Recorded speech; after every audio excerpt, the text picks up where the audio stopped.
we've sort of hacked something in that makes use of define and require.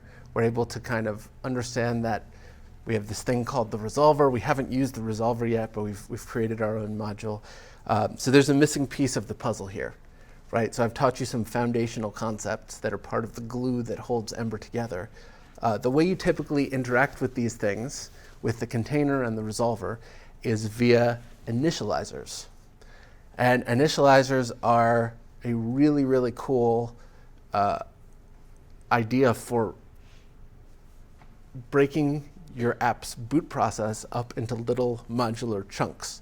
So if you've ever had to override a function in a library, a third-party library that you're consuming, the typical way of doing it, the ugly and unmaintainable way of doing it, is to go to the source code of the library, select that function, paste it into your code. Maybe you insert a line into the middle that does this special thing that you need to do. And this is difficult, right? This is ultimately, in the outside world, something's going to change, and now you're going to have to keep your code up to date with whatever you've copied and pasted. Initializers aim to make this a little bit easier, and the idea is that your app boot process is broken up into a bunch of little modular single-purpose functions that each do an important isolated thing. So, for example, you know that in controllers and in routes, you can access the store, the Ember data store usually, under this .store. But in components, you cannot. You have to explicitly use inject service to get at the store. So the way that store becomes available on routes and controllers is through an initializer that Ember Data has internally.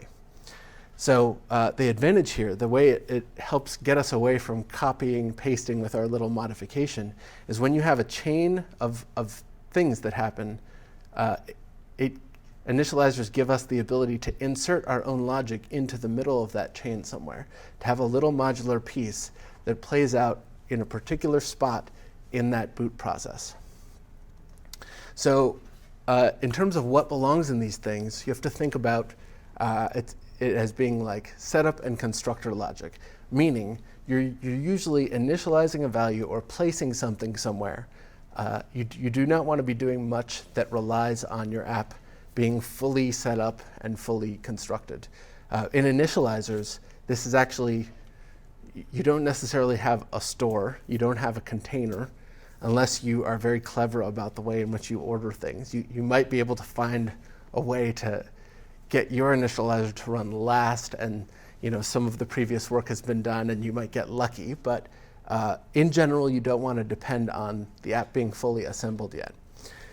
You do have access to what's called the registration API, and this is the way that you make factories available to Ember for it to make important objects down the road. So if you wanted to, say you have an add-on that makes a particular type of route available to you. Maybe it's a route that takes care of setting up the document title and all of your social media meta tags, like makes all of that automated. This would be where you would potentially, inject that as a factory into a particular place if you didn't want to use always extend from that base class. This would let you change the default route. Like if there's no file in your routes folder at all, this would be what would be used. So this is a great place for tweaking configurations and for essentially just initial setup stuff. Typical use cases are for A/B testing. So if you want to load one experience or another experience based on the user's cookie value or something like that, this would be where you would kind of set the app up so that it runs in experience A versus experience B. Because the router has not spun up, you're not listening for events yet, this is before any of the other interesting stuff happens. One thing that is only available in initializers is you can defer loading of the app. You can run app.defer readiness, and it will essentially abstain from booting the app up any further until you say, app.advanceReadiness.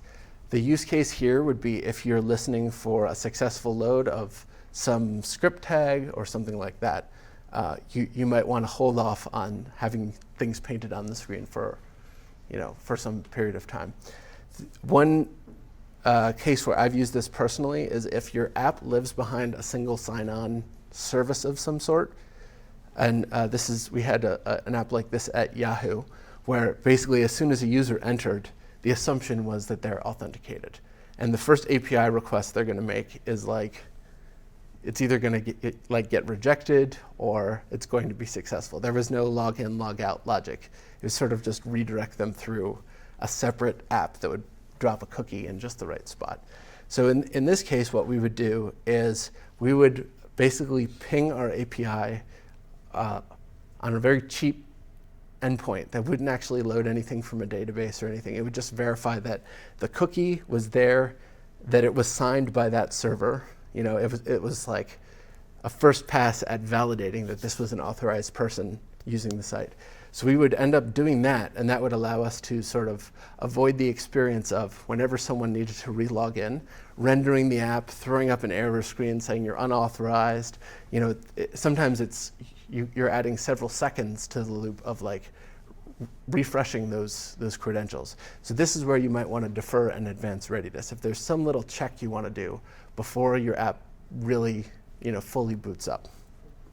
It does continue to run initializers, but it will wait until all of the things that have deferred readiness have then called advanced readiness. It's almost like a promise where you have to resolve it in order to continue.